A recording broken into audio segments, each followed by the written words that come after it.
Hey everyone, hello, it's Isaya. Hello, hey everyone. So this is Isaya, and today I have with me Linnet. And this is the kind of special episode that I do for my podcast, and it's called Things Women Don't Talk About. And today we're discussing imposter syndrome. So let me introduce myself and what the hell I'm doing here for today. So this is a new series in my podcast called the podcast is called Isaya's Inspiring Evening, and I thought it would be a good idea to have a conversation with a guest for a change because I usually talk to myself on my podcast, and I'm interested in topics that are seldom discussed, whether they are difficult or they're not serious enough to be broadcasted. They're too mundane or too sacred or too hot, too dark, too light, taboo maybe, or too fun. And no subject is off the table. So what I do is I invite a speaker, a friend, a coach, somebody who knows something and who is interested in sharing about a topic, and they kind of choose the topic. I don't. And this happens. So this is the third of these. Hopefully there'll be many more. I do them once a month. Just if you don't remember who I am, I'm Isaya. I'm an artist. I'm a magical, pragmatic inspiration mentor and tech coach. I'm a goddess teacher, a traveling priestess, and I work with the goddesses archetypes. And I facilitate retreats worldwide. I'm a tech coach for social online entrepreneurs. I help them untangle the tech and rock the online world while remaining true to themselves. So that's me. And my guest today is Linnet Jurutka. I hope I pronounced that correctly. Linnet is a mindset and leadership coach focused on supporting ambitious women in business to get to their next level. And this is one of those nice, well-written sentences. But if you want to know more about Linnet, I'm going to let her introduce herself. Just before you go, Linnet, I want to specify if you're listening to this live, you'll have the live icon somewhere, and you can also comment. We can see your names, and we can write you back. If you are listening to this on replay or on the podcast, you can send us your comments. Voila. So, Lynette, tell us a little more about yourself, please. Yes, thank you. And first of all, thank you very much, Isaiah, for having me on your podcast. I'm thrilled Real to be pleasure. here. Yeah, so I'm a coach and mentor, and I work, as you just mentioned, mainly with ambitious women who feel overwhelmed or stuck in their professional lives. And that's both women in the corporate environment, but also women who have their own business. So I spent nearly 20 years working in the corporate environment in leadership roles and in HR. So in that time, I had some opportunities to support people in growing personally and professionally, and definitely as well for myself to grow.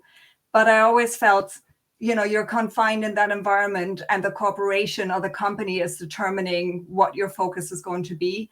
And especially when you're in HR, there are those moments where you have a personal answer, but you're giving the professional answer. And I feel as a coach, I'm a lot freer in truly helping my clients, and especially women, because my experience, at least, has shown me that equality is still a concept and not a reality. And I do feel that as women, we should be part of shaping our future and participate in that. And a strong part of that is making sure that we're having a place at the table, that we're powerful in society, that we have influence, that we have money, because you can support organizations and yourself that way, and be more independent and open in the way that you speak. So that's why this is really important to me and close to my heart. Absolutely wonderful. Thank you very much for what you do. Much needed work. So, when I said, "Would you like to come into this podcast?" you said, "Yeah," and we can talk about imposter syndrome. So today we're discussing imposter syndrome, what it is, how it affects women in particular, and differently maybe of the way it affects men, and maybe at the end give us a few ideas on what to do about it. If we want to keep this close to our hearts and remain holding the syndrome, or maybe we can start releasing our grip onto it, or we can release its grip onto us. So mm, basically, my question is always the same. Why did you choose this subject? Why is imposter syndrome important to you? Yeah, it's interesting because the moment you said to me stuff that women don't talk about, this came to my mind. And I think it may seem why, like, people are talking a lot more about imposter syndrome these days, but I find we often talk about it after the fact. Because the truth is, while we're experiencing imposter syndrome, truly, we're way too ashamed to talk about it.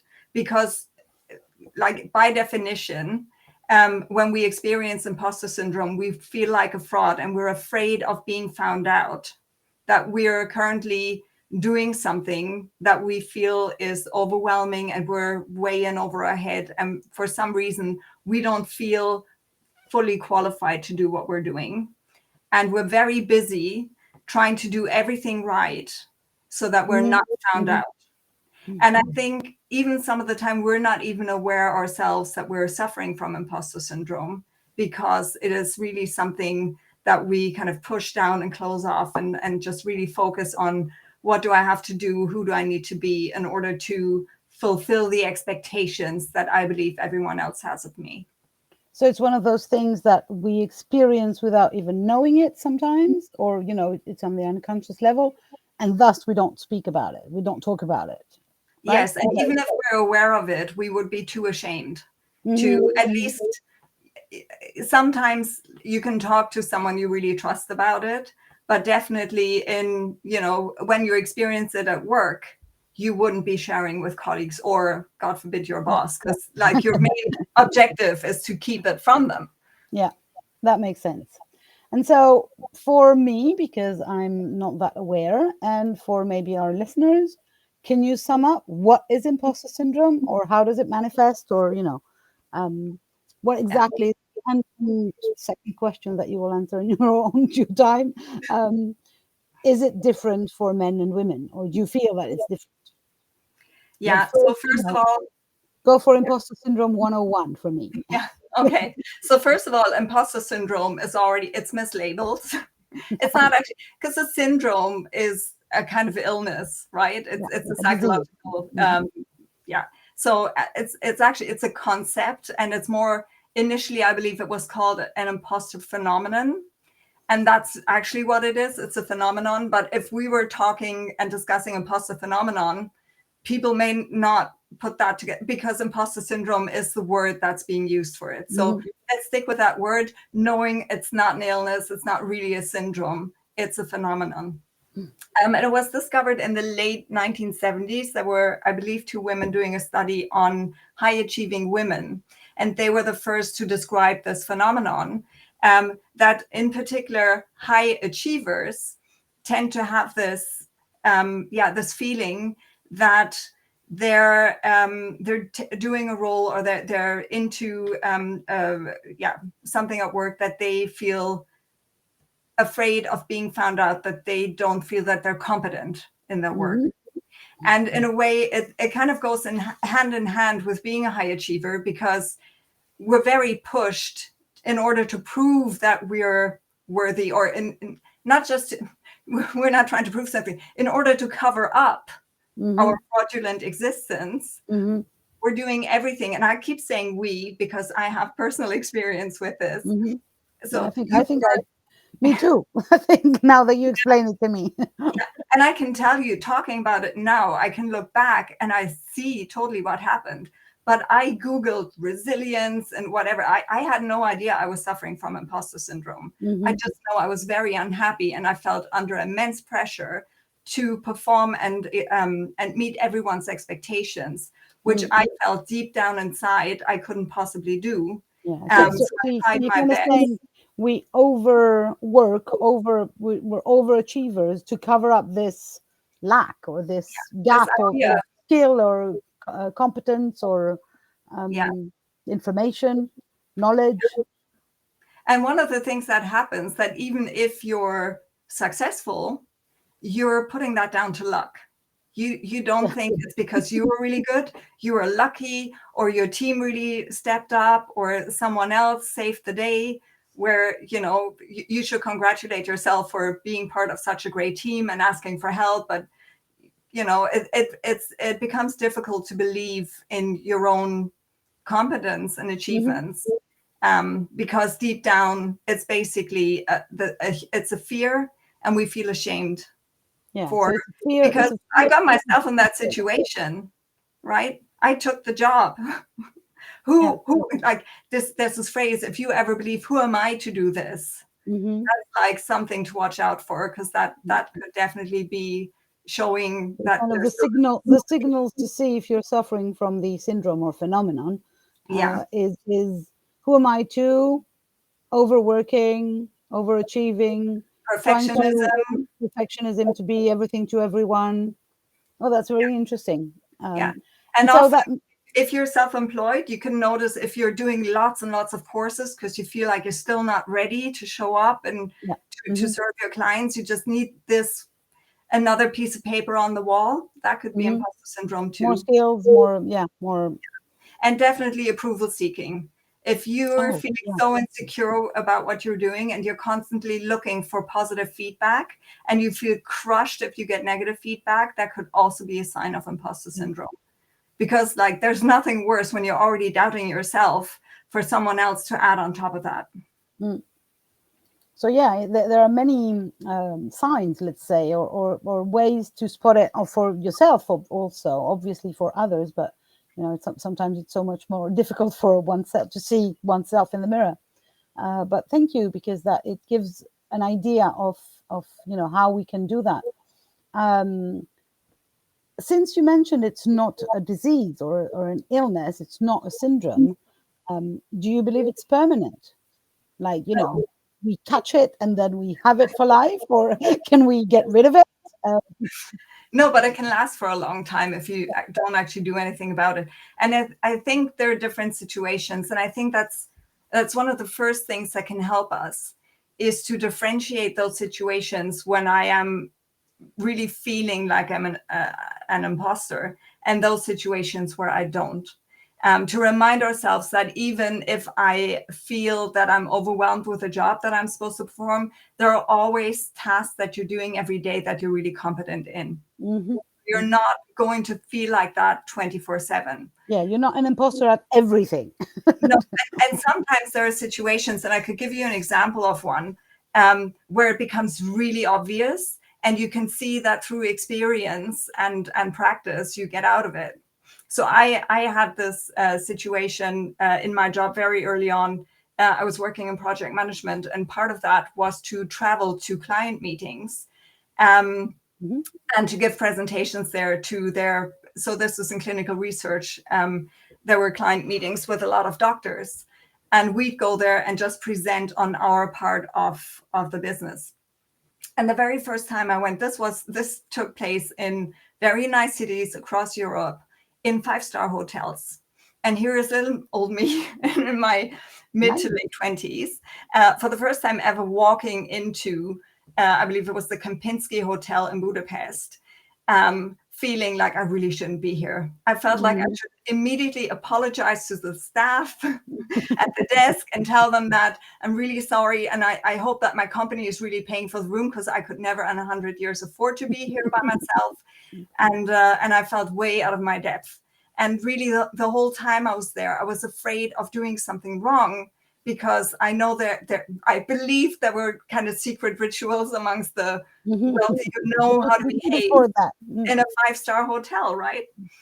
So I definitely noticed, and I came home, I was like, oh God, I felt so out of place when I was in this hotel. And I could really spot my imposter syndrome at that moment. But it passed the moment I left. Plus, it was just the first of many, many such meetings. And I believe at some point, and even now, I walk into a 5-star hotel and I feel right at home. I used to work there all the time. So now I have the opposite. Like I would be happy if someone stood outside a 5-star hotel to kind of go, do you want me to take you inside and show you the ropes? I could do that. but that was a very kind of isolated moment that I could definitely define and kind of go back. But if you think of moments like that in your working life, that's one way of getting out of it, is definitely to gain more experience. But I think, when it really affects your daily life and your work, it's best to get help from an outsider. And can I just ask, why is it bad? Can we live with it and just ignore it, or what's the gain in getting rid of it? Basically, why is it a bad thing? Well, obviously, it's not a very empowering feeling to have. No, I'm asking the questions just to annoy you, right? I'm playing dummy here, but I think it's interesting.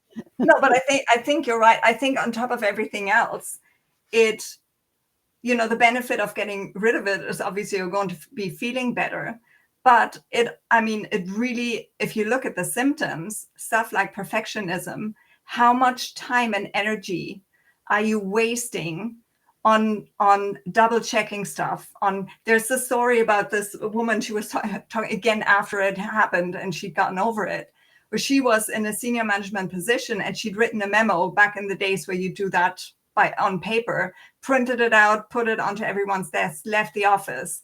On the way home, realized that there was a typo in her memo, decided in the middle of the night to turn around, come back into the office, retype the memo, reprint it, redistribute, replace all of the copies just for a typo. Now, if she had been more confident and hadn't felt like an imposter and knew her, like that she had the authority. That it's just a typo and it doesn't speak about her general skills or abilities. Yeah, so she definitely would have gotten more sleep. She would have been less stressed. I'm sure her whole body would have thanked her. And that's another thing. Like, it can really, if this is stuff that keeps you up at night, it's robbing you of your sleep. Lack of sleep makes a bad judge. It actually makes you worse at your job, trying to be better at your job, right? So you're having the opposite effect. Yeah, and just, it makes you unstrategic because you're just looking and sweating the small stuff. You're not looking at the big picture. And while you're sitting in that spot feeling like, you're already in over your head, you're not looking for that next move that you can make. So you keep playing small. And you're letting other people overtake you, and you're kind of going, they should. And you start comparing yourself to everyone else as well, and kind of looking at how everyone else is better than you. That's not a great place to be in. So I think there's I guess, getting rid of it. Yeah, I'm not so much a connoisseur, let's say that, of the corporate world, but I'm been in the psychotherapy world for quite a while now, and I know that you pronounce the word shame, which is always a good sign that something is not happy, basically, because shame is one of the lowest vibrations and emotions that you can feel, and obviously it goes against or it is the contrary of feeling happy, of feeling in peace, feeling that your life is going in a direction that makes you more abundant, more happy, more joyful. And I still believe, and I know that we agree on that the main goal is to be happy. Yeah. And I mean, if you're self-employed and you're running your own business, I mean, it's the same story. You're not going to be playing in the big leagues and making big money if you're double and triple checking the spelling on your website or on the last email that you sent out. And you never actually launch your products because you believe that they need more work and overachieving and correcting every typo 20 times and And the next time you're really ready, then you remember you just need that other certificate. Yeah. I know that I'm working on websites for clients these days, and it's impressive how much they never say, okay, let's put it online. And I have to push and say, okay, it's enough now. It is enough. This is good enough for now, but you have to put it online because otherwise you don't have an online presence, basically. being the person that is not. Obviously, if I do have imposter syndrome, I don't have it for their website, I have it for mine. So I can push for them, but I can see it in my clients, this fear of being discovered as not good enough or not skilled enough, or um, Yeah. and that stops their progress, just exactly like you were saying, literally stops their Exactly. progress, whether in the corporate world or as an self-employed person. Yeah. And I think especially if you're self-employed, there may not be someone to push us. So it's really important, to have people like you to keep pushing and moving Yeah, things forward. yeah. Or to have a Um, coach like you to help them yeah. uncover and clean up their act, basically our act, because I'm not going to pretend that I'm not there. And you mentioned several times when we were having conversations about this before we actually started the recording, that you believe it's different for women. Can you tell me Yes. why? Yeah.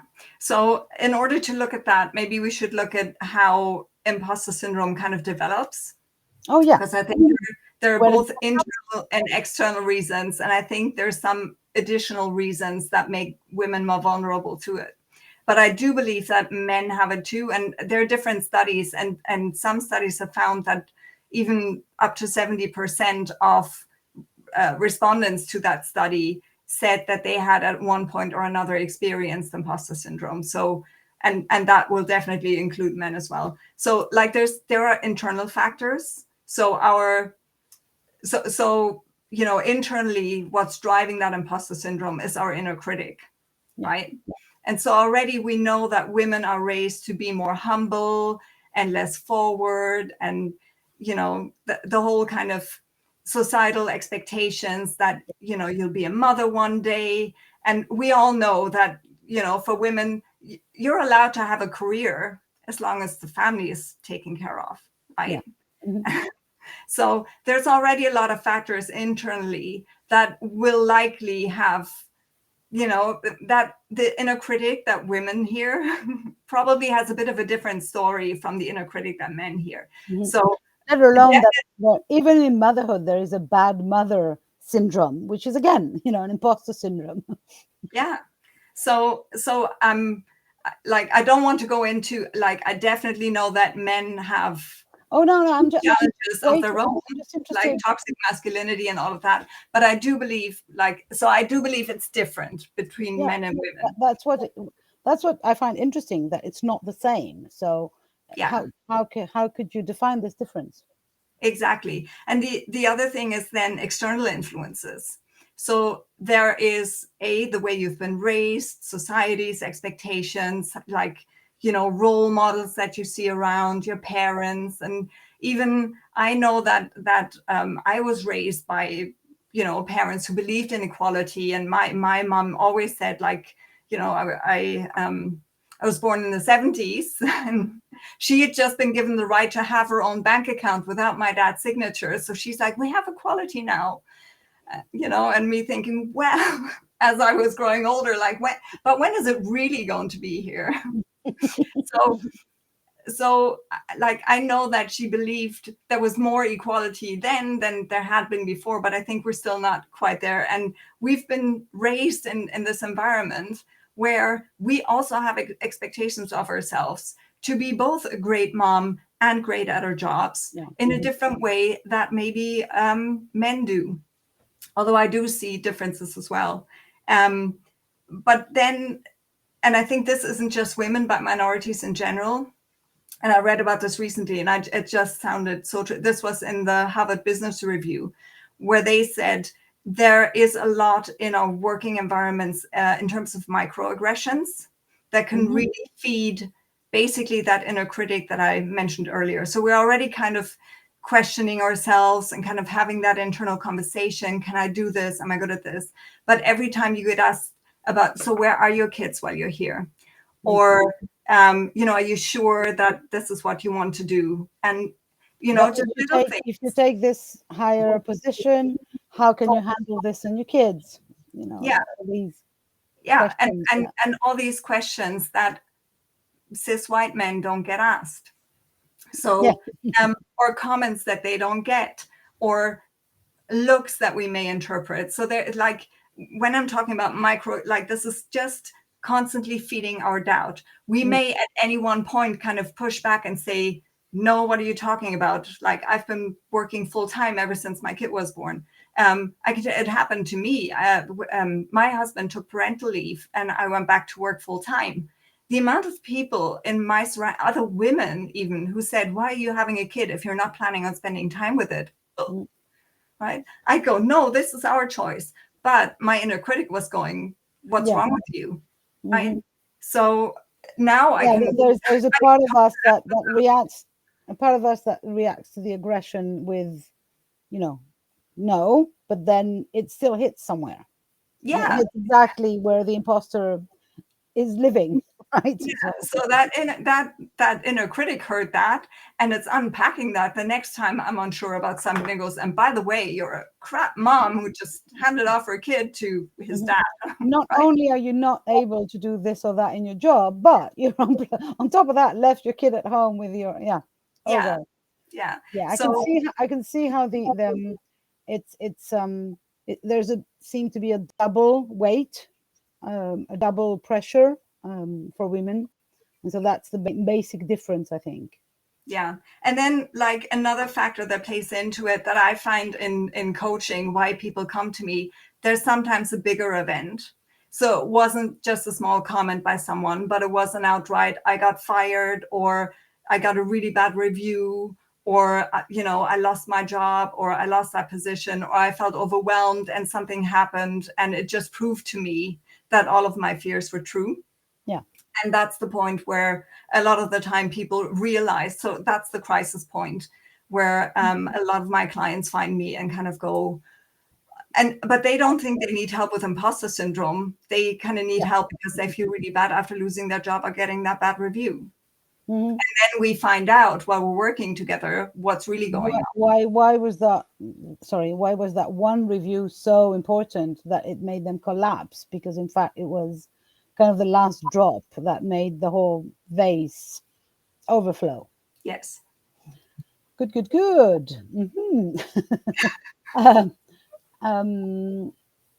So it's kind of a deep belief, if I hear you. It's something profound that the people who suffer from imposter syndrome or imposter phenomenon are experiencing. It's deeper than just this I'm not good at my job situation.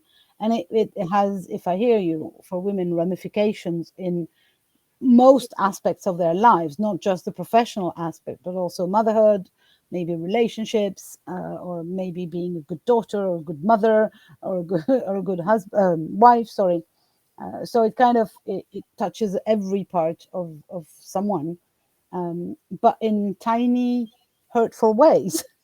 It's not, until this last drop that makes the vase collapse or the thing. And so,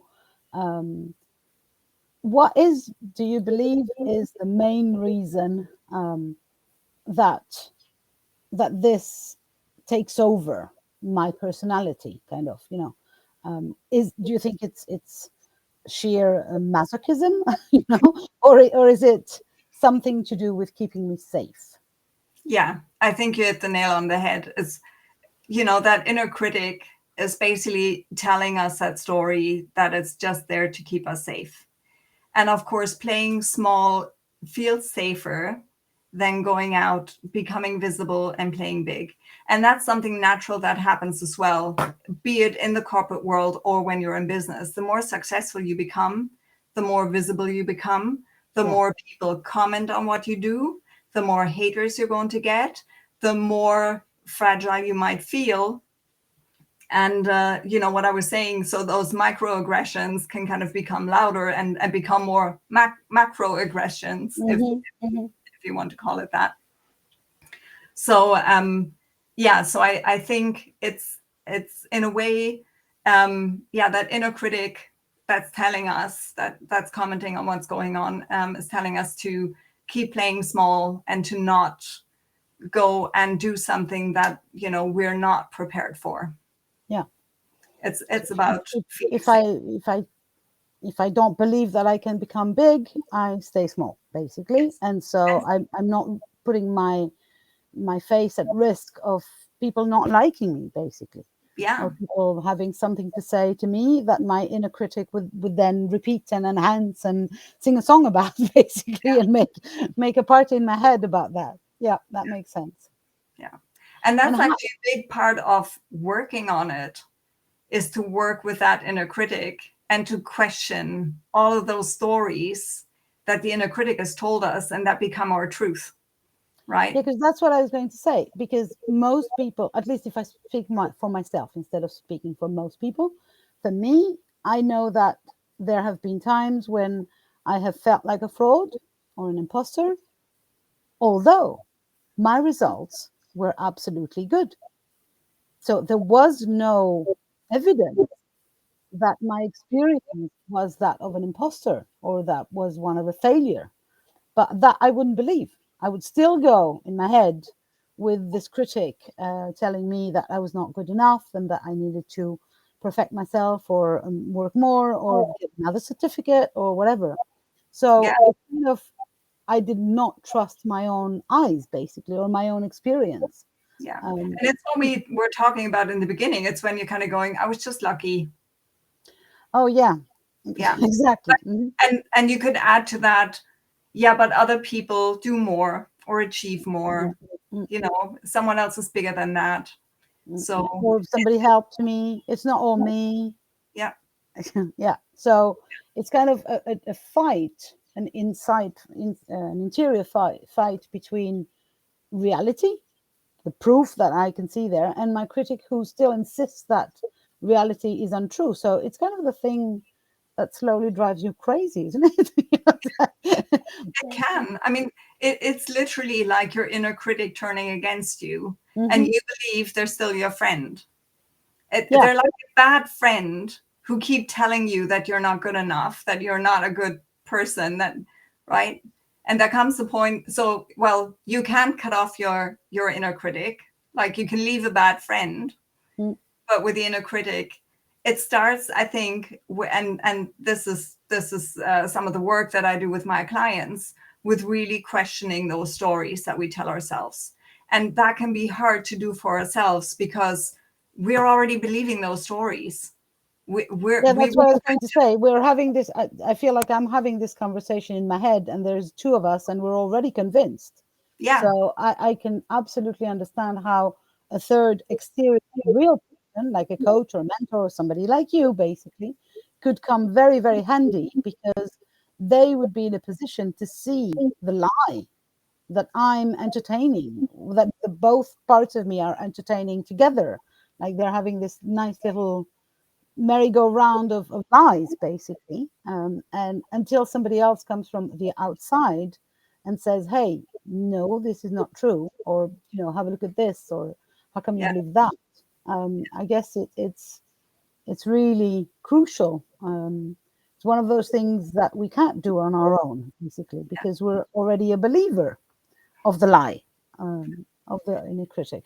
yeah. And I think it's important as well, though, to make a difference between those people that we're seeking approval from, right? So at work, for example, I may be looking for approval from my boss. Mm-hmm. And I keep thinking, as long as my boss is happy, I'm doing well enough. But, it's basically just like giving a thirsty person like a shot of water. They're still going to be thirsty Yeah. afterwards. Mm-hmm. No, So I hear you. you think it's going to go away when other people praise you, but then you don't really believe the praise. Yeah, So it's go which away. means that it's kind of a vicious circle, right? You work more to get the approval. You get the approval, you feel that you need to work more to get more approval, and it's a never-ending story until. Yeah, So the if I hear you right, the idea is really to change the conversation with the inner critic, and that exactly. is one of those things that is so much easier with somebody else, with an exterior person interfering in this, yeah, breaking the cycle. So Yeah. that's what you do, right? Yes. That's awesome. Yeah. And that's why I'm saying it's not just about saying, no, you're doing really well. Because like other people can do that. Your clients can tell you that your service is amazing. Your boss can tell you that they're really happy with your work. But actually, the higher your performance level, people get used to you performing at that level. So if you keep performing at that high level, kind of the praise for it kind of ebbs. So you feel pushed to do even more to get back at least that level of approval that you used to get before. So which is the that's exact opposite of what we're looking for, basically. so that's why I'm saying it's really helpful to bring someone in from the outside. You can talk to a close friend. I think one of the things that I found really inspiring was there were a You lot of broke off for a minute there. Hmm? I hope, for me, you broke off for a minute there. So I hope it was good. Could you repeat your last sentence just in case? Okay, so I was just saying that it's important to kind of look beyond kind of your realm of people that you're normally with. It can be good to talk to a close friend, but it's likely that a close friend will just say, no, but you're great. I can see your great work. And then you're getting that approval again, but it may not be enough to kind of break that cycle. What can be useful is to, first of all, find out that you're not alone, because, you know, shame is something that thrives when you're around. Very much shared emotion, shame. Yeah. So once you start realizing that other people are ashamed about the same thing or have similar experiences, that shame can become quieter. So even there's some really great TED Talks by some people that, like, you wouldn't believe, amazingly successful, that you would never think they would have imposter syndrome. And even Oprah Winfrey has described it. I don't know if you watched, there's this documentary on Netflix with J-Lo. It's called Halftime. She describes that there was a time where she had a #1 hit record. She had a blockbuster movie out. And she's a brilliant dancer as well. And she was touring. And all the tabloids would write about were her failed relationships. And she thought about quitting because obviously she was no good. Yeah. And you sit there and you're going, what are you talking about? So thankfully, I think she's gotten past that. But it's really interesting because that shows really that there is no higher limit, you know.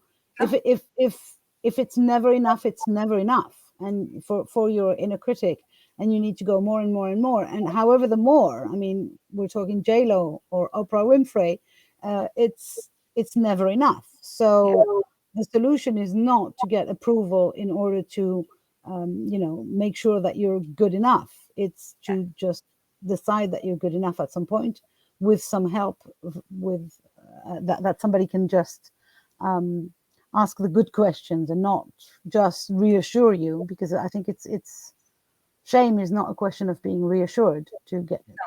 It has to. It's about changing your perspective, and that's what we do in coaching.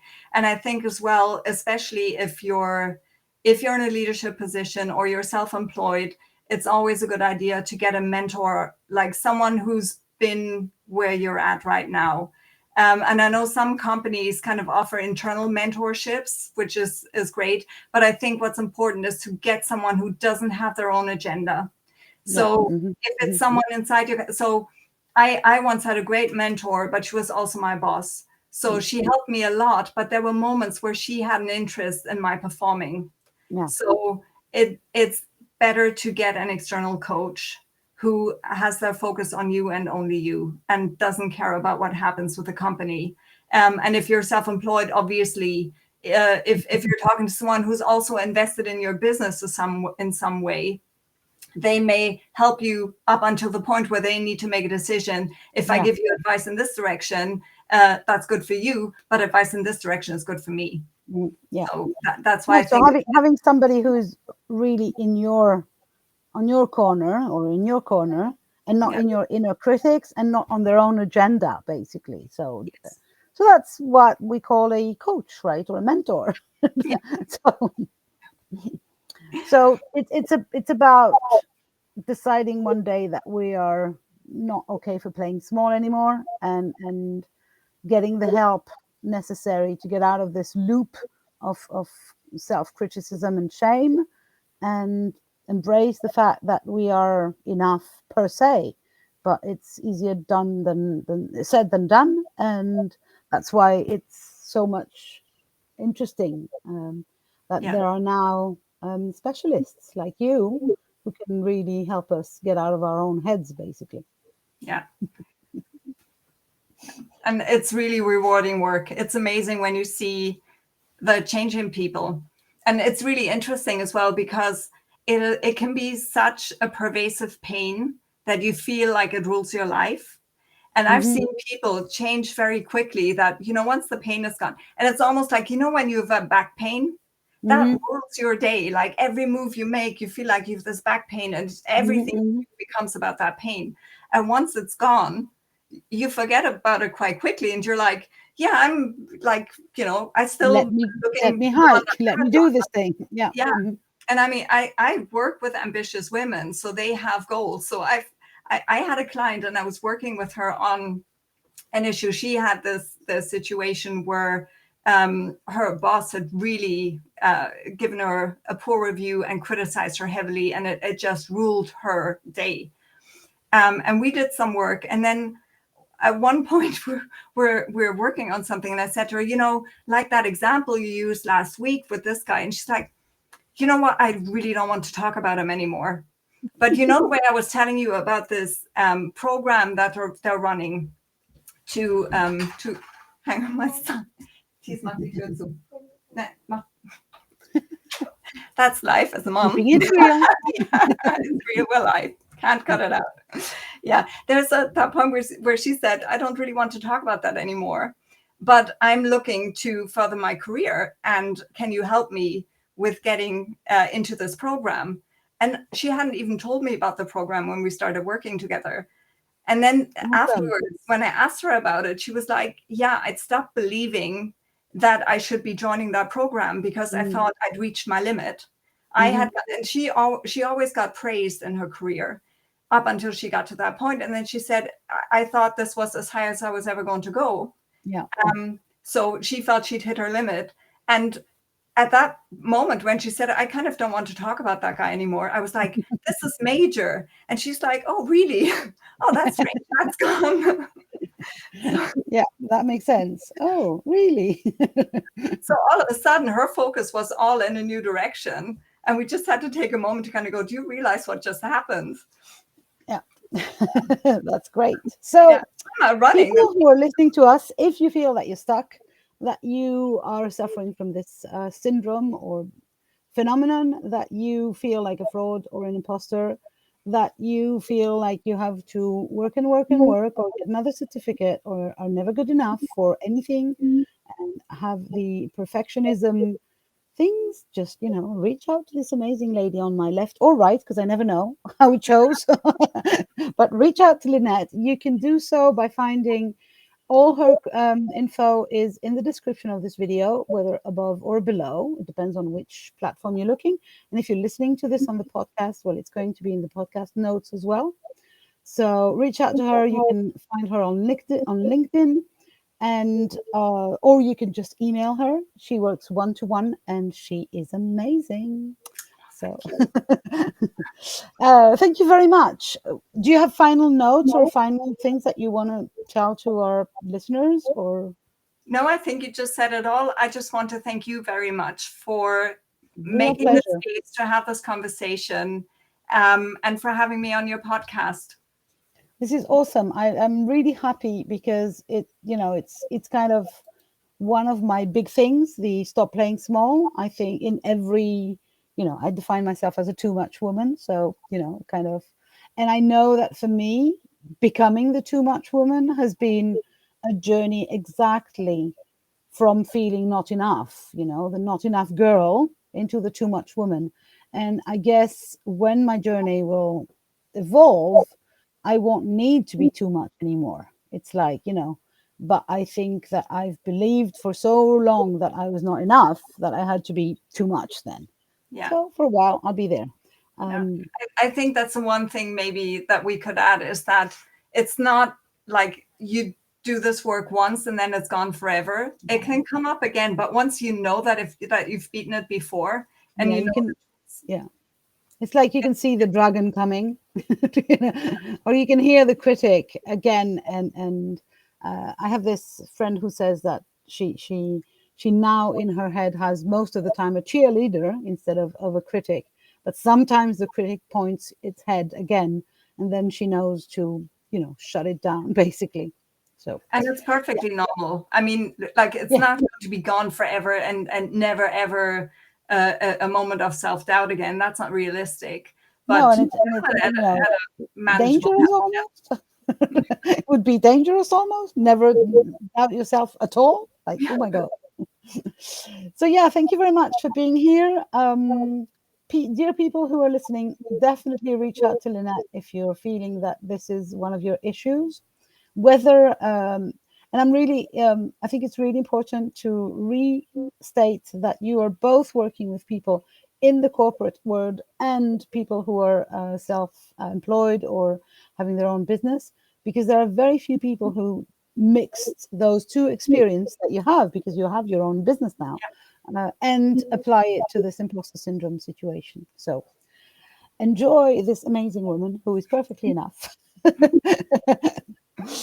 Thank you very, very much for coming. And thank you to our listeners for listening to this conversation. The next one is going to be in a month or so. And I have no clue yet who with and what we'll be talking about, but we'll be there. Thank you very much. Bye for now. Thanks. Bye.